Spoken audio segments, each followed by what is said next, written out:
ආයිබෝවන් මගේ පුතාලා දුවලට ඔයාලව සාදරයෙන් පිළිගන්නවා Math Shine Academy වෙත. අද අපි කතා කරන්නේ ගොඩක් දෙනෙක්ට ඉගෙන ගන්න කම්මැලි ඉගෙන ගන්න ආස නැති මාතෘකාවක් වෙන ජ්‍යාමිතිය. පැහැදිලිද? ඒතර ගොඩක් කට්ටියට මේ ජ්‍යාමිතිය කියන එක සංකීර්ණයි කියලා තමයි මොකද කරන්නේ? එයාලා හිතාගෙන ඉන්නේ. හැබැයි මම පුතේ ජ්‍යාමිතිය කියන දේ හරිම ලේසි. මම පුතාලා මේ ප්‍රමේයන් ටික ඔයාලගේ ඔළුවේ තියෙනවා නම් ඒක අදාළ ගානට අදාළ ස්ථානයට ඒ ප්‍රමේය භාවිත කරලා අදාළ ගණන් ටික අපිට මොකද කරන්න පුළුවන්? විසඳීමේ හැකියාව තියෙනවා. ඒ සඳහා ජ්‍යාමිතියට අදාළ සියලු ප්‍රමේයන් ටික තමන්ගේ මොකේද? මනසේ තියෙන්න ඕනේ. පැහැදිලිද? එතකොට ජ්‍යාමිතිය කියන පාඩමට ඔයාලගේ O level paper එකේ ලකුණු 123කට ආසන්න ප්‍රමාණයක් හැදෙන්නේ මෙන්න මේ අද අපි කතා කරන ජ්‍යාමිතිය කියන පාඩමෙන්. පැහැදිලිද? එතකොට ගණන් කියන දේ අමාරුද? ගණන් කියන විෂය අමාරුද? නෑ. ගණන් කියන විෂය අමාරු නෑ. ගොඩක් ළමයින්ට ගණන් කියන විෂය අමාරු වෙන්න මූලික හේතුව තමයි පුතේ ගණිතය විෂයට අදාළ මූලික සංකල්ප පිළිබඳ දැනුම අඩුකම. පැහැදිලිද?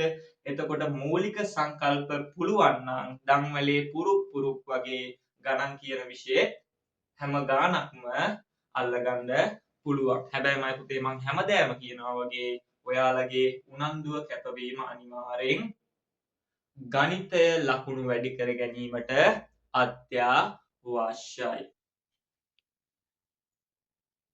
එහෙනම් දැන් අපි කතා කරමු ජ්‍යාමිතිය කියන මාතෘකාව. එතකොට මම පුතාලට මම මේ පාඩමේ සියලුම ප්‍රමේයන් ටික වීඩියෝ වලින් ඔයාලා හමුවට ගේනවා. පැහැදිලිද? එතකොට අද අපි කතා කරනවා ජ්‍යාමිතිය මූලික ප්‍රමේයන් 10ක්. මම පුතාලට සිලබස් එකේ තියෙන සම්පූර්ණ ප්‍රමේයන් තියෙනවා 42ක්. ඒ 42ම මම වීඩියෝ වශයෙන් මගේ YouTube ගිණුමට අප්ලෝඩ් කරනවා. පැහැදිලිද? එහෙනම් අද අපි අපේ ලස්සන පාඩමක් වෙන ජ්‍යාමිතිය පාඩමට යමු. අපේ අද අලුත් පාඩම වෙන ජ්‍යාමිතිය කියන පාඩමට යමු. දාගන්න මාතෘකාව ජ්‍යාමිතිය. අපි දැන් කතා කරනවා ජ්‍යාමිතියට අදාළ ප්‍රමේය අංක 1. එතකොට මම පුතේ ප්‍රමේය අංක 1ට යන්න කලින් අපි බද්ධ කෝණයක් කියන කෙනා ඉගෙනගෙන ඉමු. පැහැදිලිද? මං අඳිනවා මෙතන ABC කියලා ලකුණු කරලා මේ සරල රේඛා තුනම හමු වන තැන O කියලා ලකුණු කරනවා. මම පුතාලට පේනවා මෙතන AOC කෝණය නිර්මාණය වෙනවා. ආයේ මෙතන BOC කියන කෝණය නිර්මාණය වෙනවා. පැහැදිලිද? එතකොට මම පුතේ මේ යන්නේ බද්ධ කෝණ යුගලක්. එතකොට මෙන්න බලා ගන්න බද්ධ කෝණය දෙකක් වෙන්න නම් අනිවාර්යෙන් මේ කෝණ දෙකටම පොදු වෙච්ච පාදයක් තියෙන්න ඕනේ. එතකොට මම පුතේ මේ ගානටම පාදය මොකද්ද? BO පාදය. පැහැදිලිද? කෝණ දෙකට අදාළ මොකද්ද තියෙන්න ඕනේ? පොදු ශීර්ෂයක් තියෙන්න ඕනේ. අංක 2 පොදු ශීර්ෂයක් තියෙන්න ඕනේ. අංක 3 වෙනි සාධකය තමයි බද්ධ කෝණයක් වෙන්න පොදු පාදය දෙපස කෝණ යුගල පිහිටන්න ඕනේ. පැහැදිලිද? එතකොට ඔන්න මං කිව්වා බද්ධ කෝණයක් වෙන්න තියෙන්න ඕනේ සාධක 3ක් කතා කරා. පළවෙනි එක මොකද්ද? පොදු පාදයක් තිබිය යුතුයි. ඊට පස්සේ පොදු ශීර්ෂයක් තිබිය යුතුයි. අන්තිම එක පොදු පාදය දෙපස කෝණ පිහිටන්න ඕනේ. පිහිටිය යුතුයි. මෙන්න මේ සාධක තුනම ඉෂ්ට වෙනවා නම් ඒ කෝණ යුගල බද්ධ කෝණ යුගලක් වෙනවා. එතකොට මම පුතේ බද්ධ කෝණවලත් තව කෝණ දෙකක් තියෙනවා. මම පුතාලා ඉගෙනගෙනත් ඇති. අනුපූරක බද්ධ කෝණ සහ පරිපූරක බද්ධ කෝණ. පැහැදිලිද? එතකොට අනුපූරක බද්ධ කෝණ යුගලක් කියන්නේ අදාළ කෝණ දෙකේ ඓක්‍ය කියන්නේ එකතුව. මේ කෝණ දෙකේ එකතුව අංශක කීයක් වෙනවා නන්ද? අංශක 90ක් වෙනවා නම් ඒ කෝණ දෙක මොකද්ද? අනුපූරක බද්ධ කෝණ යුගලක්. එතකොට මෙයා x කෝණය නම් මෙයා y කෝණය නම් මේ දෙන්නගේ එකතුව අංශක 90ට සමානයි නම් ඒ කෝණ දෙකම පුතාලට නිර්ණය කරන්න පුළුවන් අනුපූරක බද්ධ කෝණ යුගලක් කියලා. එතකොට මම පුතේ පරිපූරක බද්ධ කෝණ යුගලක් කියලා කියන්නේ මේ බලන්න මෙතන x කියන කෝණය ඇඳලා මෙතන y කියන කෝණය ඇඳලා. දැන් මේ දෙක බද්ධ කෝණයක් නැද්ද? අර බලන්න පොදු පාදයක් තියෙනවා. මෙතන තියෙනවා පොදු ශීර්ෂයක්. පොදු පාදයේ දෙපස කෝණ දෙක පිහිටලා තියෙනවා. බද්ධ කෝණ දෙකක්. හැබැයි මේක මොන බද්ධ කෝණයක්ද? පරිපූරක බද්ධ කෝණයක්. ඇයි මං එහෙම කියන්නේ? මේ කෝණ දෙකේ එකතුව පරිපූරක බද්ධ කෝණයක් නම් අංශක 180ටමයි පුතේ හැම වෙලාවෙම සමානයි. පැහැදිලිද? එතකොට බද්ධ කෝණයක් කියන්නේ මොකද්ද? අනුපූරක බද්ධ කෝණයක් කියන්නේ මොකද්ද? පරිපූරක බද්ධ කෝණයක් කියන්නේ මොකද්ද කියලා ඔයාලා දැන් ඉගෙනගෙන ඉවරයි. එහෙනම් අපි යනවා අපේ ඊළඟ කොටසට. හරි.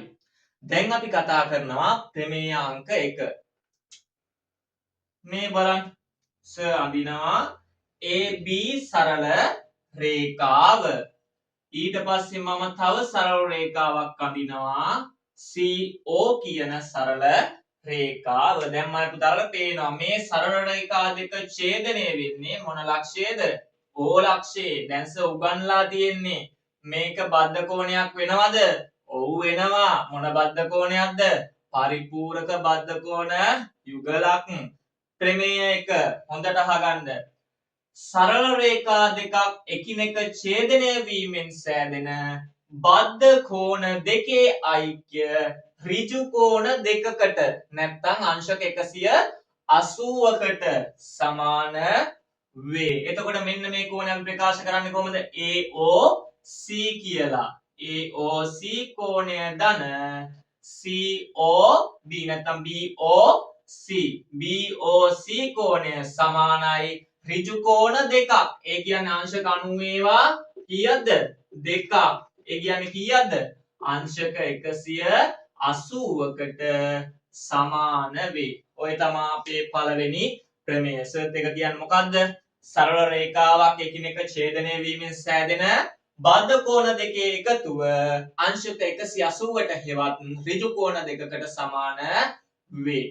එතකොට මම පුතේ අපි මේ කතා කරපු ප්‍රමේය අංක 1 උපප්‍රමේය විදිහට අපිට ගන්න පුළුවන් සරල රේඛාව මත පිහිටි සියලු කෝණවල එකතුව අංශක 180ක් වේ කියලා ගන්න පුළුවන්. හරි. දැන් අපි කතා කරනවා ප්‍රමේය අංක 2.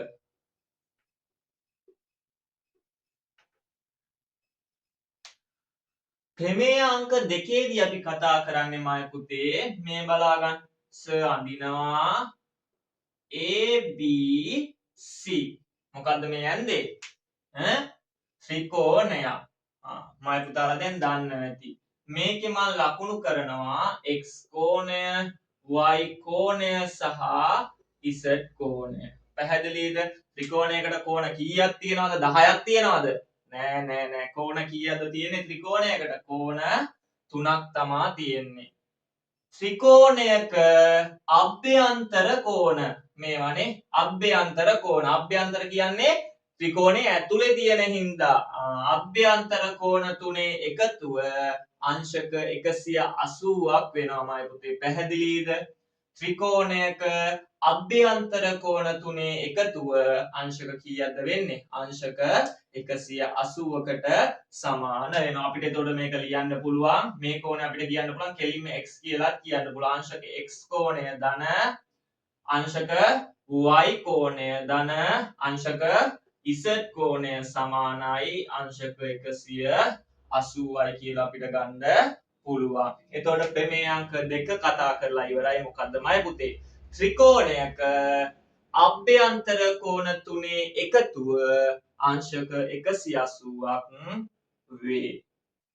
හරි මයි පුතේ. දැන් අපි කතා කරමු ප්‍රමේය අංක 3. ප්‍රමේය අංක 3 කතා කරන්නේ බලාගන්න මෙන්න මේ අර වගේමයි ABC ත්‍රිකෝණය. මම මේක BC කියන පාදය දික් කරලා තියෙනවා කවුරු දක්වාද? D දක්වා. පැහැදිලිද? එතකොට මේ තුන් දෙනා මේ ත්‍රිකෝණයේ මොන කෝණද? අභ්‍යන්තර කෝණ. ඇයි? ඇතුලේ තියෙන හින්දා ත්‍රිකෝණයෙන් ඇතුලේ තියෙන ඒවා අභ්‍යන්තර නම් එළියේ තියෙන ඒවා බාහිර කෝණ. එතකොට මෙන්න මෙයා මොන කෝණයක්ද? බාහිර කෝණයක්. මම මෙයාට කියනවා x කියලා. පැහැදිලිද? මේ දෙන්නට කියනවා මම y සහ z කියලා. නැත්නම් අපිට කෙලින්ම ගන්න පුළුවන් ACD කියලා. මෙයාට ගන්න පුළුවන් BAC කෝණය කියලා. මෙයාට ගන්න පුළුවන් ABC කෝණය කියලා. පැහැදිලිද? ලේසි වෙන්න මම නම් තුනක් දාගත්තා. කෝණයක අගයන් තුනක් දාගත්තා. පැහැදිලිද? අඤ්ඤාත පද තුනක් දාගත්තා. මයි පුතේ මේ ප්‍රමේයෙන් අපිට කියන්නේ ත්‍රිකෝණයක පාදයක් දික් කිරීමෙන් සෑදෙන මේ මොන කෝණයක්ද? බාහිර කෝණයේ විශාලත්වය. අභ්‍යන්තර සම්මුඛ කෝණ දෙක. මේ අභ්‍යන්තර කෝණයට සම්මුඛව ඉන්න කෙනා ඉස්සරහින් ඉන්න දෙන්න සම්මුඛ කෝණ දෙකේ ඓක්‍යයට සමානයි කියලා කියන්නේ. හරි ලේසි. බලන්න ප්‍රමේය. මෙන්න මේ x වලාගය මෙන්න මේ දෙන්නගේ එකතුවට සමානයි කියලා තමයි ප්‍රමේයෙන් අපිට අර්ථ ගන්වන්නේ. මෙන්න බලාගන්න. එතකොට අපිට මේක ලියන්න පුළුවන්. අංශක x සමානයි අංශක y ධන අංශක z කියලා. පැහැදිලිද? තව පාරක් කියනවා. ඔන්න ප්‍රමේය මොකද්ද? ත්‍රිකෝණයක පාදයක් දික් කිරීමෙන් සෑදෙන බාහිර කෝණය අභ්‍යන්තර සම්මුඛ කෝණ දෙකේ එකතුවට සමාන වේ. එතකොට මම මෙහෙම ගත්තොත් මේ බලන්න. මේ පාදය දික් කරලා තියෙන්නේ. මං කියනවා මේ පාදයේ අගය අංශක 120යි කියලා. මම මෙයාගේ කියනවා අංශක 70යි කියලා. මම මෙයාගේ දන්නවද මයි පුතේ? නෑ. එයාගේ x. හරි. මයි පුතේ x වලගේ කීයද? x වලගේ කීයද? දැන් මයි පුතාලා දන්නවා 120 සමාන වෙන්නේ කාටද කාටද? අංශක x ධන අංශක 70ට. පැහැදිලිද? එතකොට මේ ධන 70 මොකද කරන්නේ? x තනි කරගන්න. එහා පැත්තට යවනවා. එතකොට යා මොන 70 වෙනවද? ධන සමාන ලකුණෙන් එහාට යද්දී ඍණ වෙනවා. අංශක x සමානයි අංශක 120 ඍණ 70. එතකොට මම පුතේ අංශක x වලගේ කීයද?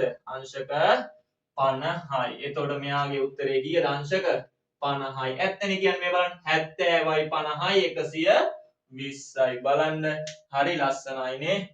හරි මයි පුතේ. දැන් අපි කතා කරනවා ප්‍රමේය අංක 4. පැහැදිලිද? ප්‍රමේය අංක 4. හොඳට අහගන්න. කෑ ගහන්න එපා. බලාගන්න. මම මොකද කරේ? සරල රේඛා දෙකක් ඇඳා. අපි මෙයා B ගමු. A B C D. ඒ සරල රේඛා දෙක ඡේදනය වෙන මොන ලක්ෂයේදීද? O ලක්ෂයේදී. පැහැදිලිද? දැන් මේ ඡේදනය වෙද්දී කෝණ කීයක් නිර්මාණය වෙනවද? දැන් පේන්න ඕනේ. 1යි 2යි 3යි 4යි. කෝණ කීයක් නිර්මාණය වෙනවද? 4ක් නිර්මාණය වෙනවා. එතකොට මයි පුතේ සම්මුඛ කෝණ ගැන අපි ඉගෙන ගන්න ඕනේ. සම්මුඛ කෝණ යුගලක් කියලා කියන්නේ ඒ කියන්නේ මට ඉදිරියෙන් ඉන්න මූණට මූණ සම්මුඛව බලන්න මට ඉදිරියෙන් නම් කවුද ඉන්නේ? ඔයාලා ඉන්නවා. ඒ වගේ තමයි මේ කෝණයට ඉදිරියෙන් කවුද ඉන්නේ? මෙන්න මේ කෝණය ඉන්නවා. එතකොට ප්‍රමේයයෙන් කියන්නේ මයි පුතේ සරල රේඛා දෙකක් එකිනෙකට ඡේදනය වීමෙන් සෑදෙන සම්මුඛ කෝණ විශාලත්වයෙන් සමානයි කියලා. සම්මුඛ කෝණ විශාලත්වයෙන් සමානයි. මෙයා අංශක 60යි නම් මෙයාත් අංශක 60යි. මෙයාගේ සම්මුඛ කෝණය මෙයා වෙනවද? මෙයාගේ සම්මුඛ කෝණය මෙයා වෙනවද? මූණෙන් මූණට දින්නේ නෑ නෑ මෙයාට මුණෙන් මුණ ඉන්නේ මෙයා. එතකොට මෙයා 60යි නම් මෙයා තමයි අංශක 60ක් වෙන්නේ. පැහැදිලිද?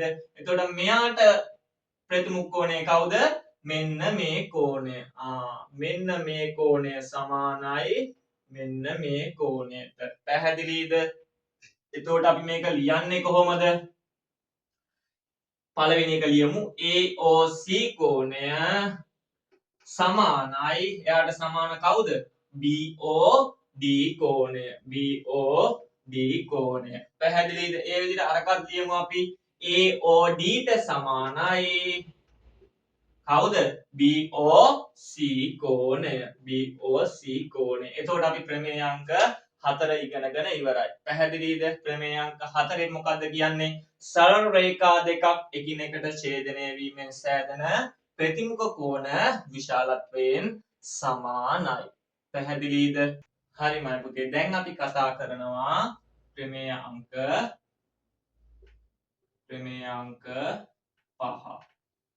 ප්‍රමේය අංක 5ට යන්න කලින් අපි කෝණ වර්ග 3ක් ගැන ඉගෙනගෙන ඉමු. අපේ පළවෙනි කෙනා මම පුතාලා දන්නවා ඇති දැනටමත් ඒකාන්තර කෝණ. ඊට පස්සේ අනුරූප කෝණ. ඊට පස්සේ මිත්‍ර කෝණ. අපි මේ තුන් දෙනා ගැන ඉගෙනගෙන ඉමු. ඒකාන්තර කෝණයක් කියන්නේ මයි පුතේ Z හැඩයට පිහිටන කෝණ. මේ Z හැඩයට මෙතන එක කෝණයක් තියෙනවා මෙතන එක කෝණයක්. එනකොට මේ කෝණ දෙක මොන කෝණ වෙනවද? ඒකාන්තර කෝණ වෙනවා. මේ මෙතන එක කෝණයක් තියෙනවා මෙතන එක කෝණයක් තියෙනවා. මේ කෝණ දෙක මොනවාද වෙන්නේ?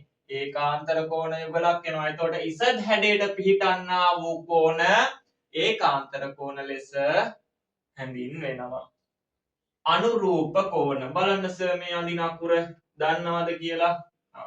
ඔදන්න විදිහක් නෑනේ. මම පුතාලට ඉංග්‍රීසි පුළුවන් නේ. එතකොට මේ යන්නේ මොන අකුරක්ද? F අකුරක්. එතකොට මේ F අකුරක් හැඩයට මෙතන කෝණ කීයක් පිහිටනවද? දෙකක් පිහිටනවා. මේ මෙතනත් කෝණ දෙකක් පිහිටනකොට මේ කෝණ දෙක මොනවාද වෙන්නේ? අනුරූප කෝණ විදිහට අපි හඳුනා ගන්නවා. මිත්‍ර කෝණ දෙකක් කියන්නේ මය පුතේ මේ අකුර දන්නවද? මොන අකුරද? C අකුර. එතකොට මේ කෝණ දෙක මොන කෝණ දෙකක් වෙනවද? මිත්‍ර කෝණ දෙකක් වෙනවා. එතකොට ඊට අමතරව මම කියනවා මිත්‍ර කෝණ දෙකක එකතුව කීයට සමානයිද? අංශක 180ට හැම වෙලාවෙම සමානයි. මිත්‍ර කෝණ දෙන්නගේ එකතුව, යාළුවෝ දෙන්නගේ එකතුව හැම වෙලාවෙම සමාන වෙනවා කාටද? අංශක 180ට. ඒකාන්තර කෝණය අනුරූප කෝණය හැම සමාන වෙනවද? නෑ. මිත්‍ර කෝණ විතරයි. හරි. දැන් අපි ප්‍රමේයට යමු. ප්‍රමේය බලා ගන්න. අඳිනවා මේ සරල රේඛා දෙකක් අඳිනවා. මේ මොකද්ද කරේ? තීර්යක් රේඛාවකින් මේ සරල රේඛා දෙක මොකද කරේ? ඡේදනය කරා. පැහැදිලිද? එතකොට මේ කෝණ කීයක් හැදෙනවද? මෙතන A කෝණය, මෙතන B, මෙතන C, මෙතන D, E, F, G, H. පැහැදිලිද? කෝණ කීයක් හැදෙනවද?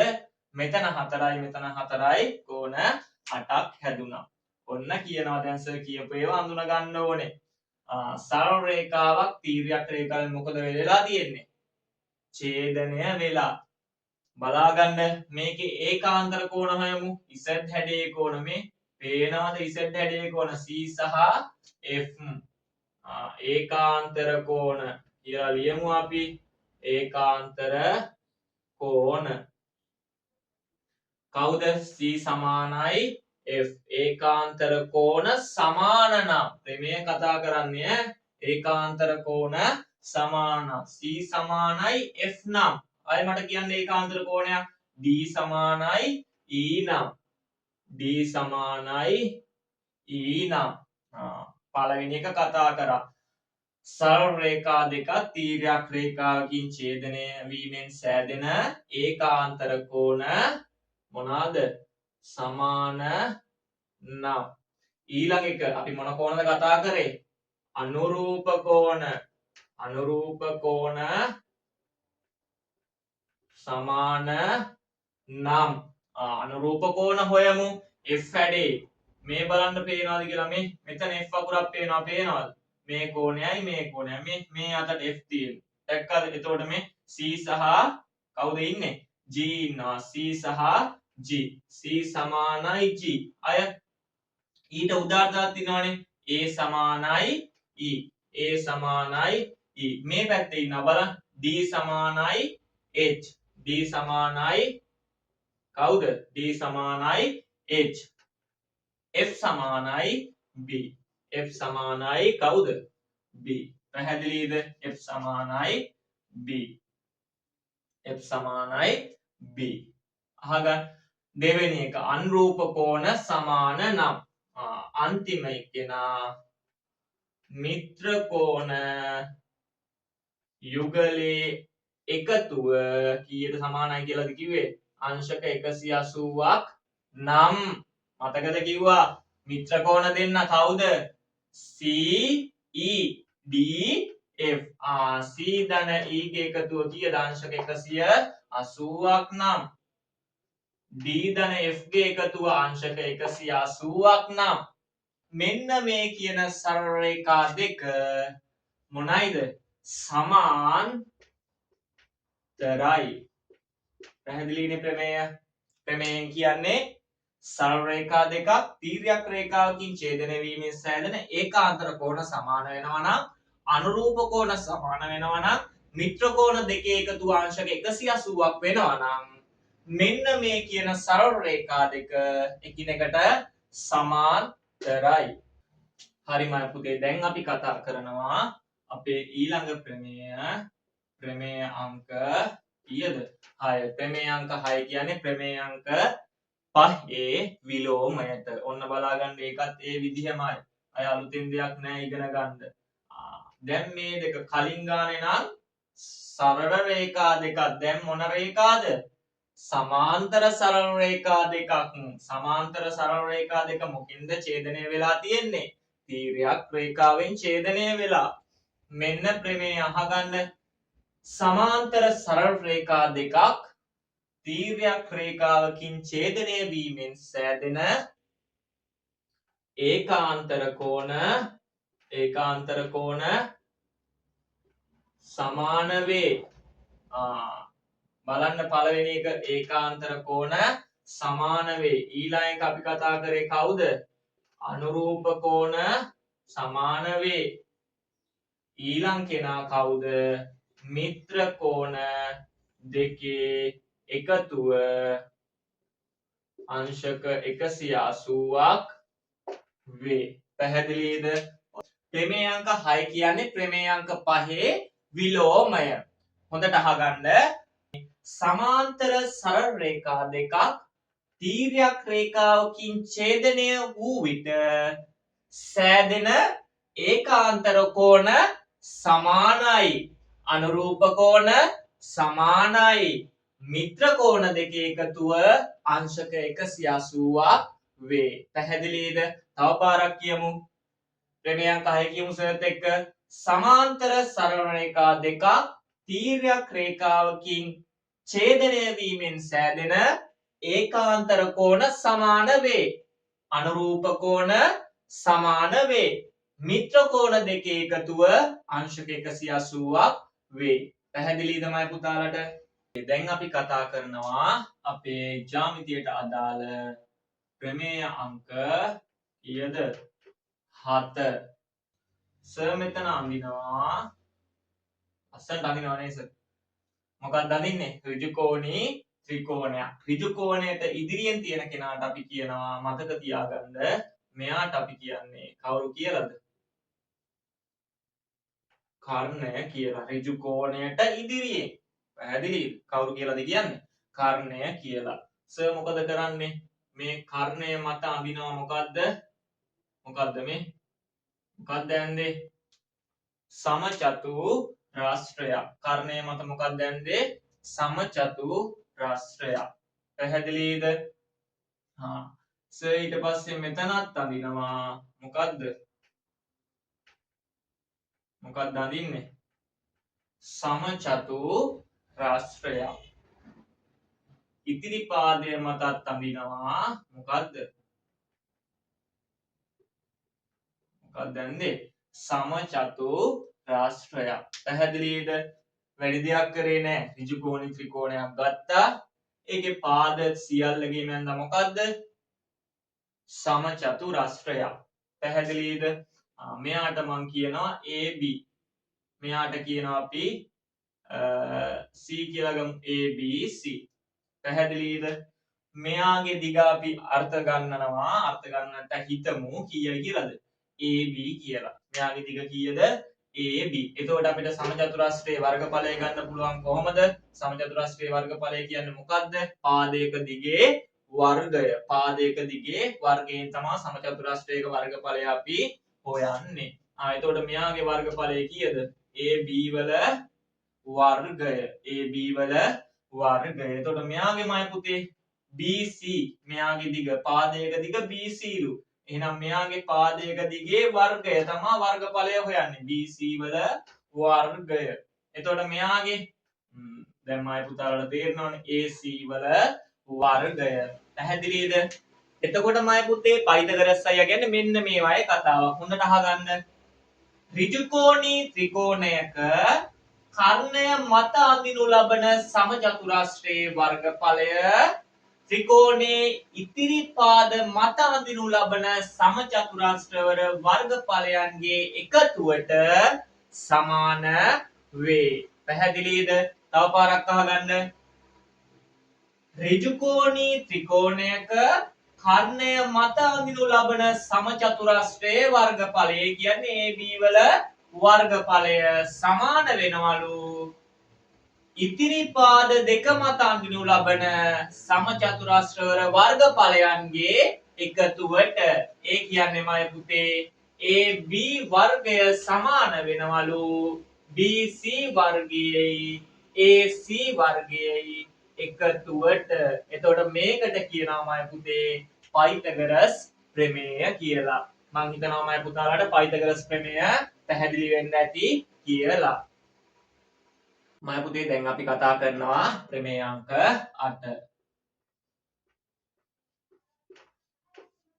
ස අඳිනවා ස කැමති බහුවස්ත්‍ර දෙකක්.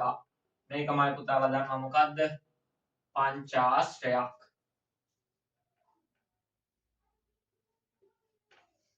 තව එකක් කැමති බහුවස්ත්‍රයක්.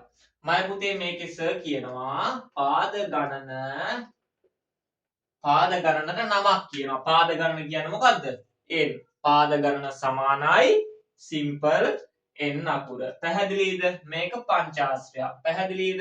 මේකේ පාද කීයක් තියෙනවද? 1 2 3 4 5ක් තියෙනවා. මේකේ කීයක් තියෙනවද? 1 2 3 4 5 6. මේකේ කීයක් තියෙනවද?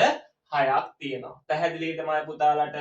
දැන් අපි මේ ප්‍රමේයෙන් කරන්න යන්නේ ඕනෑම බහුවස්ත්‍රයක අභ්‍යන්තර කෝණවල ඓක්‍ය හොයාගන්න. මෙන්න මෙහෙම හොයාගන්නේ.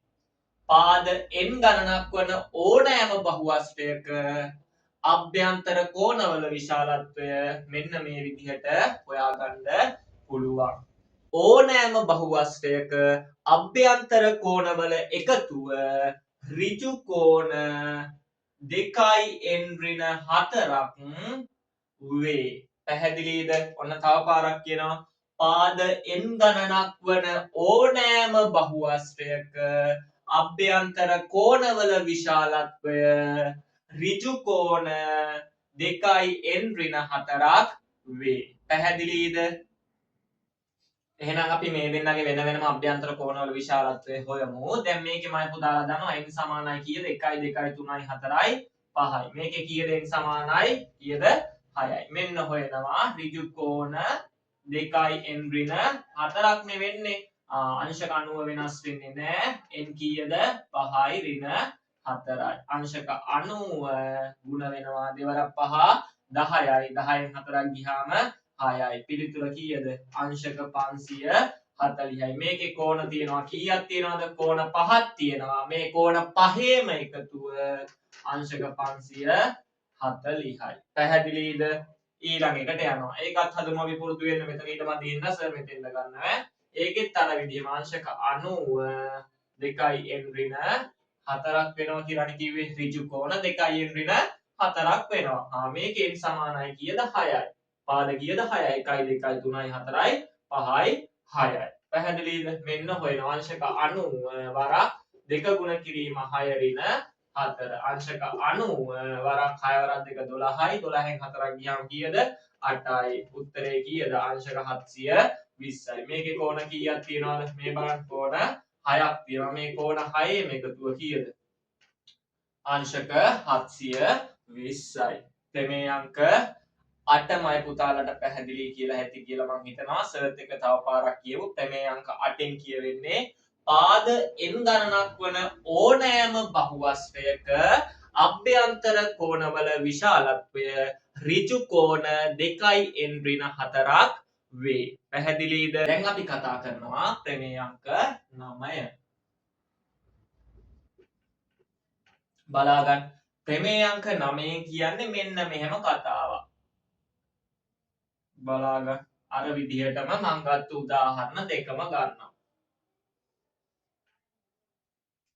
මම මේකේ මේ පාද ටික මොකද කරන්නේ? දික් කරනවා. මේ බලන්න. මේ පාද මොකද කරන්නේ? දික් කරනවා.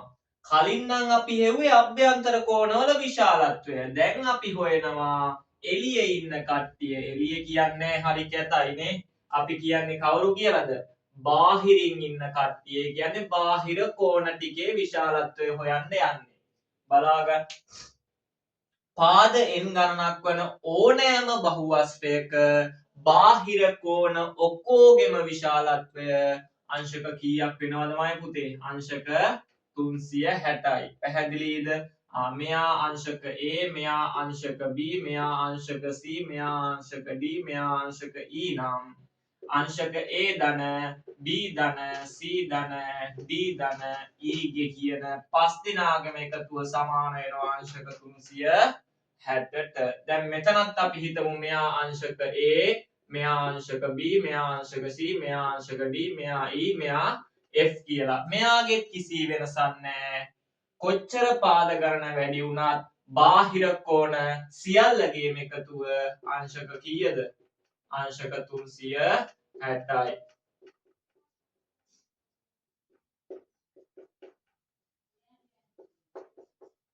ප්‍රමේය පැහැදිලිද? ඔන්න තව පාරක් මම කියනවා ප්‍රමේයමයි පුතාලා හොඳට අහගන්න.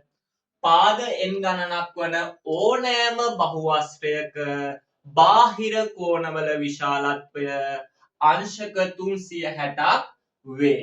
තව පාරක් කියමු සර්ත් එක්ක. පාද n ගණනක් වන ඕනෑම බහුවස්ත්‍රයක බාහිර කෝණ සියල්ලගේම විශාලත්වය අංශක 360ක් වේ. ප්‍රමේය 10 කතා කරමු මම පුතේ. ප්‍රමේය 10. හොඳට අහගන්න.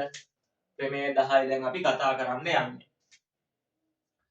අඳිනවා මොකද්ද? කෙහෙල් කනක් එහෙමද? නෑ, මේකට අපි කියනවා ගණන් වලින් මොකද්ද? ත්‍රිකෝණයක් කියලා. ත්‍රිකෝණයක් කියද්දි මතක් වුණේ. අපි චුට්ටක් මේක පැත්තකින් තියලා ඉගෙන ගනිමු. ත්‍රිකෝණයක්. ත්‍රිකෝණමය පුතේ ප්‍රධානාකාර තුනක් තියෙනවා. පළවෙනි එක සමපාද ත්‍රිකෝණ. කියන්න සර්ත් එක්ක සමපාද ත්‍රිකෝණ. ඊළඟ වර්ගයේ සම ද්විපාද ත්‍රිකෝණ. ඊට පස්සේ අන්තිම කෙනා විෂමපාද ත්‍රිකෝණ. පැහැදිලිද මයි පුතාලට?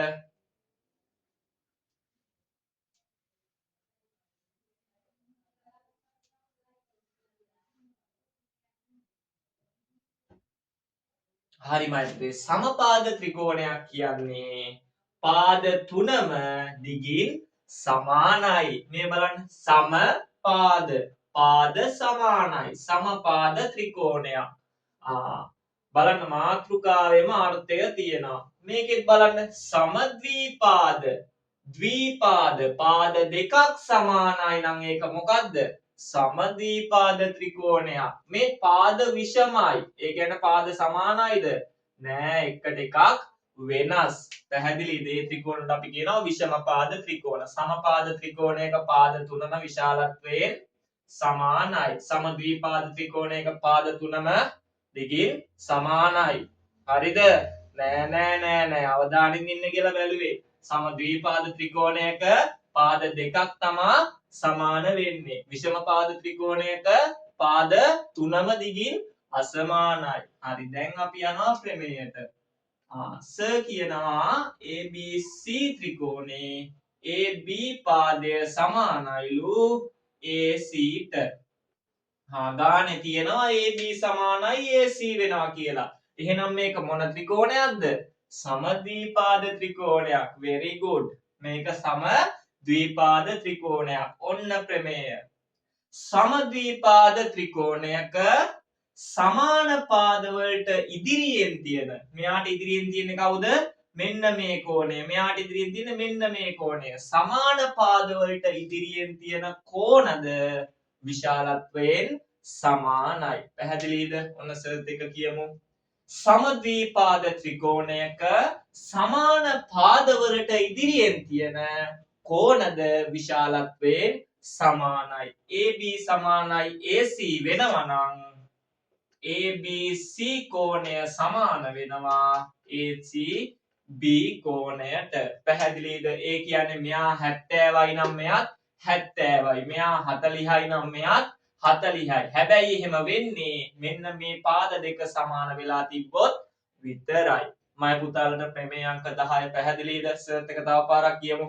සමද්විපාද ත්‍රිකෝණයක සමාන පාදවලට ඉදිරියෙන් තියෙන කෝණද සමාන වේ. ඊළඟ ප්‍රමේයට යම් ප්‍රමේය අංක 11. අහගන්න. ආපහු වඳිනවා කවුද? ත්‍රිකෝණයක්. ත්‍රිකෝණේ නම කවුද? ABC ත්‍රිකෝණය. කියනවා මේකේ මෙන්න මේ කෝණ දෙක විශාලත්වයෙන් සමානයි කියලා. ABC කෝණය සමානයි ACB කෝණය කියලා කියනවා. මෙච්චරයි ප්‍රමේය. කලින් සමද්විපාද ත්‍රිකෝණේ ත්‍රිකෝණ ප්‍රමේයේ විලෝමය. සරලයි. කලින් නම් පාද දෙක සමානයි නම් සම්මුඛ කෝණ දෙක සමානයි. ඒකේ විලෝමයමයි පුතේ කිසියම් ත්‍රිකෝණයක කෝණ දෙක සමාන වෙනවා නම් ඒ කෝණ දෙකට සම්මුඛ පාද දෙකත් දිගින් සමානයි. ඒ කියන්නේ මෙයාට ඉදිරියෙන් තියෙන්නේ AC කියන පාදය සමාන වෙනවලු මේ කෝණයට ඉදිරියෙන් තියෙන මෙන්න මේ පාදය AB ට. පැහැදිලිද? එම නිසා AB සමාන වෙනවලු AC ට. තේරුණාද? එතකොට ප්‍රමේය 11 දෙක කියමු. කිසියම් ත්‍රිකෝණයක කෝණ දෙකක් විශාලත්වයෙන් සමාන වේ නම් එම කෝණ දෙකට සම්මුඛ පාදද දිගින් සමාන වේ. එතකොට මම පුතේ අපි අද ජ්‍යාමිතිය කියන පාඩමේ ප්‍රමේයන් 11ක් කතා කරා. එතකොට අපේ ඉදිරි වීඩියෝ වලින් මම මුලදී කිව්වා පාඩම් පටන් ගද්දී ජ්‍යාමිතිය අදාළ ඔයාලගේ සිලබස් එකේ ප්‍රමේයන් 42ක් ඔයාලට තියෙනවා කියලා. එතකොට අද අපි පළවෙනි වීඩියෝ එකෙන් කතා කරා ප්‍රමේයන් 11ක්. එතකොට වීඩියෝ ටික සියල්ල ඉදිරියේදී ඒ ටික නරඹන්න පිළිවෙලට නිවැරදිව ජ්‍යාමිතිය ප්‍රමේයන් ටික මම පුතාලා දුවලට උගන්වනවා. ජ්‍යාමිතිය කියන්නේ අමාරු පාඩමක් නෙමෙයි. හරි ලේසි පාඩමක්මයි පුතේ. ඒකින්ද ඔයාලා ඔය දීපු ප්‍රමේයන් ටික හොඳට පාඩම් කරන්න. හොඳට පාඩම් කරගෙන විභාගෙට මුහුණ දීලා හොඳ ලකුණක් ගන්න ඕනේ. ඒකින්ද කැපවීමෙන් උනන්දුවෙන් සහ මහන්සි වෙලා වැඩ කටයුතු ටික ඉෂ්ට සිද්ධ කරගන්න. එහෙනම් හැමෝටම සුබ දවසක්.